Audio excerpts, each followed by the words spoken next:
బందీనైపోయా నిలుండి తేలక నా వల్ల కాదయ్యా నిన్ను వీడియుట జీవితం వేదనైన రంగుల పైన నీతో ఉంటే జీవితం బాటదైన పువ్వుల కుసుమం నీతో ఉంటే జీవితం వేదనైన రంగుల పైన నీతో ఉంటే జీవితం బాటేదైన పువ్వుల కుసుమం నువ్వే నా ప్రాణాధారము నువ్వే నా జీవాధారము. ఆరోగ్యమందును బలమందును దేవుడు మంచి ఆరోగ్యం బలాన్ని దయచేసి నా రాకపోయేందు దేవుడు తోడుగా నడిపించి దేవుడు పనిపాటి విషయంలో కూడా దేవుడు ఆయన తోడు నీడ నాకు అనుగ్రహించి నన్ను నా చిన్న కుటుంబాన్ని నన్ను నా భార్యని దేవుడు రెక్కల కింద భద్రపరిచిన దేవుడు వందనాలు చేస్తున్నాను. వేటగాని ఊరిలో నుండి నా ప్రాణాన్ని రక్షించావు బలమైన రెక్కల క్రింద నాకు ఆశ్రయం ఇచ్చావు.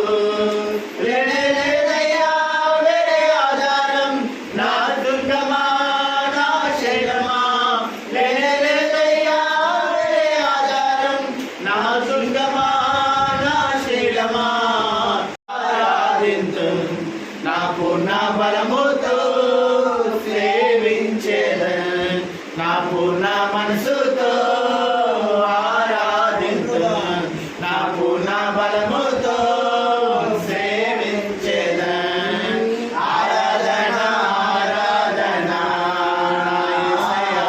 ఆరాధన ఆరాధన నీ కీర్తినే చాటేదా నజరేయుడా